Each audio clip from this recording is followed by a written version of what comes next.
আজকে বাড়ির সবার আবদার হোটেলের মতন মালাই চিংড়ি খাবে, তাই কিন্তু আমিও একদম পারফেক্ট হোটেলের মতন মালাই চিংড়ি করে খাওয়াবো। আমাকে কতগুলো চিংড়ি মাছ এনে যে দিল, বলল এই চিংড়ি মাছগুলোর মালাই চিংড়ি করতে। একদম বড় বড় টাইপের গলদা চিংড়ি যেটা, সেটা এনেছে। দেখেছেন কত বড় বড় ডাবু আর কি চিংড়িগুলো।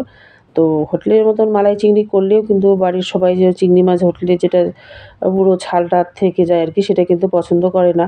আমি ওই জায়গাটা একটু আলাদা করে করেছি। চিংড়ি মাছটা কিন্তু পুরাটা একদম ছুলে নিয়েছি আর কি, পরিষ্কার করে এই যে এইভাবে। আর দোকানে কিন্তু ওইরকম করে না, একটু আর কি মাথার দিকে একটু থাকে, পিঠের দিকে একটু ছাল থাকে আর কি। আর আমি একদম পরিষ্কার করে বেছে নিয়েছি, এখানে ধুয়ে নিয়ে নিলাম।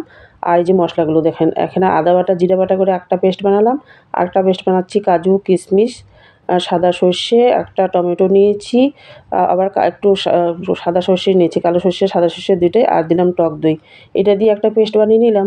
আর এখানে নিয়েছি নারকেলটা কুড়ে নিয়েছি, একটা নারকেল। এখানে গরম জল দিয়ে মিক্সিতে পেস্ট করে একটা কিন্তু দুধ বানিয়ে নেব। আর এখানে চিংড়ি মাছটা যে নিয়েছি সেটা কিন্তু পুরোটা সাজিয়ে এখানে লবণ হলুদ আর একটু লঙ্কার গুঁড়া দিয়ে কিন্তু ভালোভাবে মাখাতে হবে একদম। সম্পূর্ণ চিংড়ি মাছের জন্য, প্রতিটা চিংড়ি মাছের গায়ে যেন সুন্দরভাবে মশলাটা আর কি লেগে যায়, লবণ হলুদ লঙ্কার গুঁড়োটা। আর এখানে নিয়েছি খাঁটি সর্ষের তেল। আর এটা কিন্তু সর্ষের তেলে বানানোর চেষ্টা করবেন, তাহলে কিন্তু টেস্টটা ডাবল বেড়ে যায় আর কি। সর্ষের তেল নিয়েছি, আর বেশি ভাজবো না, একদম হালকা আর কি একটু ভেজে। আর চিংড়ি মাছ কিন্তু বেশি ভাজলে কিন্তু মাছের টেস্টটা কিন্তু নষ্ট হয়ে যায়। ভাজিয়ে সবগুলো নামিয়ে নিলাম। আর ওই তেলের মধ্যে নিলাম শুকনো লঙ্কা আর একটা দারচিনি ফোড়ন দিয়েছি। তার মধ্যে একটু পেঁয়াজও বেটে রেখেছি, সেটা দেখানো হয়নি। পেঁয়াজ বাটাটা দিলাম, তার মধ্যে জিরা আদা বাটাটা যেটা, সেটা দিয়ে কিন্তু একটু কষিয়ে নিতে হবে। এটা কিন্তু অনেক ধাপে কিন্তু কষাতে হবে। এটা কষাতে কষাতে একটু লবণ হলুদ আর একটু লঙ্কার গুঁড়ো দিয়ে দেবো। দিয়ে সুন্দরভাবে কষাবো। এইটা একটা মোটামুটি একবার কষানো হয়ে গেল।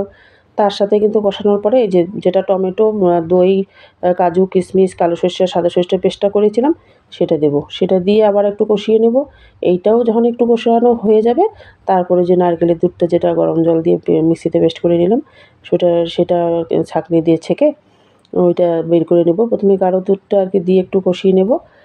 তারপরে আবার আরেকটু জল দিয়ে আবার একটা কিন্তু পাতলা একটা আর কি নারকেলের দুধই বলি, রসটা যেটা, এটা নারকেলের দুধ বলে সবাই, সেটা বের করে কিন্তু ওইটাও দিয়ে দেবো।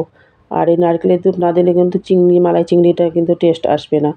সব কিছু মিলেই কিন্তু মালাই চিংড়ির টেস্ট আসে। এখানে একটু সামান্য চিনি দিলাম, যেহেতু হোটেলের মতন খাবে। চিনি দিলাম, দিয়ে কিন্তু যে চিংড়ি মাছটা ভেজে রেখেছি সেটা দিয়ে দেবো। আর চিংড়ি মাছটা কখনও কিন্তু পুরো ভাজবেন না, একটু হালকা ভেজে নামিয়ে নিলেই কিন্তু ভালো হয়। এটা যখন একদম গ্রেভিটা থকবথক করতে থাকবে আর কি, ঘন হয়ে আসবে, তখন কিন্তু ঘি দিয়ে নামিয়ে নেব। একটু কস্তুরি মেথিও দিয়েছিলাম। আর এইভাবে বানিয়ে সবাইকে বাড়িতে খাওয়াবেন। সবাই কিন্তু ওই যে হোটেলের যে রান্না, সেই রান্নাকেই ভুলে যাবে। একদম হোটেল টাইপের এই মালাই চিংড়িটা টেস্ট পাওয়া যায় আর কি।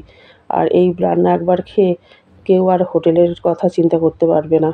একদম দারুণ হয়েছিল।